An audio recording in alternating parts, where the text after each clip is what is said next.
Ferdinand Porsche was famous for building many different type and size of vehicles. We can categorize them into two buckets mainly. One to unalive others and move things to unalive enemy troops. Another is to make people very excited about driving. He was famous for building the VK-4501 tank, also known as Tiger P, or even more known about the Ferdinand Panzerjäger, which was one of my favorite German Panzerjäger, as it was an absolute monster, yet it made sense somehow. But at the end it did not really work as it was intended to, so it was a fail, I guess. But he also gave us the Volkswagen Beetle and the Porsche 356, establishing the still existing car manufacturing company, you guessed it right, Porsche. In this video we will talk about none of these, but look to the beginning of his time as the designer slash engineer, when he built or more of designed something remarkable yet forgotten in modern times. Today we think that electric vehicles and hybrids are the children of modern age, but we are wrong. We as humans started to experiment with this technology long before and achieved quite a success when the motivation was to one nation or group of people to hurt or unalive others. In the beginning of the war, the Austro-Hungarian Empire fielded few very effective artillery pieces, for example a 305mm Skoda Mörser, but as the war was going on, further guns needed with longer range or more destructive power. I don't think that worked. We might need a bigger gun. Yeah, that was a fail.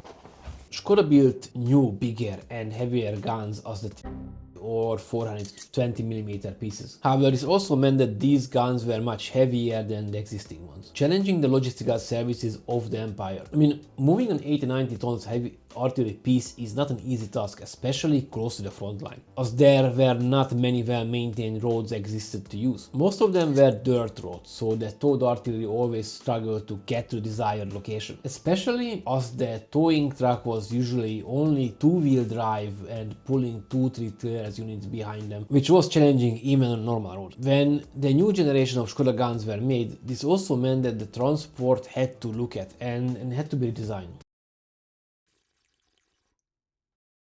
Ferdinand Porsche, who was working at the company called Austro-Daimler, came up with a solution. Instead of a combustion engine powering two wheels only and then dragging behind a long train of cars, he thought of petrol engine powering a generator, then wiring to power not only the wheels of the tractor but also all the cars behind it carrying the load. So suddenly, instead of carriage of train of 3 with 12 wheels where only 2 wheels were powered, we had 10 powered without complicated drivetrain, as only the electric power had to be transferred to the back. The Artillerie-Generatorzugwagen M16 had a conventional chassis with a 4x2 configuration, which means that 2 wheels were powered out of the 4, with 1030mm diameter metal wheels that could be replaced with a 720mm railway wheels, so it could operate on the railway network too. As the engine, it had a 20.32 liter 6-cylinder petrol engine delivering around 150 horsepower, requiring constant maintenance, such as the fuel filter had to be cleaned every 2-3 hours, and the mechanism and valves that had to be lubricated after every 10 hours of operation. As per weight, it was just over 9 tons heavy, 5 meters long,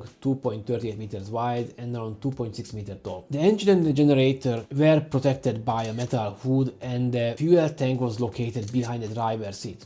Here we could also find a hose reel for the electrical cables connecting the trailers. The driver and the mechanic was protected with a foldable canvas roof in case the weather was not present. On a regular road surface, the M16 could power a car train of 4 to 5 cars. On rough terrain it was more of a 2-3 as a capacity. This was a huge leap forward to logistic units transporting these guns. When the war was over and the Austro-Hungarian Empire has broken up into independent states, these artillery tractors were transferred together with the guns they were assigned to. During World War II, some of these tractors were transferred to Germany and served as part of the Wehrmacht till the end, towing the same artillery pieces as they did before. What happened to them after the Second World War remains a mystery to me. I could not find any information about them, so I would assume that they were scrapped same time with the artillery pieces they were towing. If you want to learn about the artillery pieces these tractors towed, click on this video, which will be somewhere here around me. But that's it for this video. Thank you very much for watching, and you might want to subscribe to my channel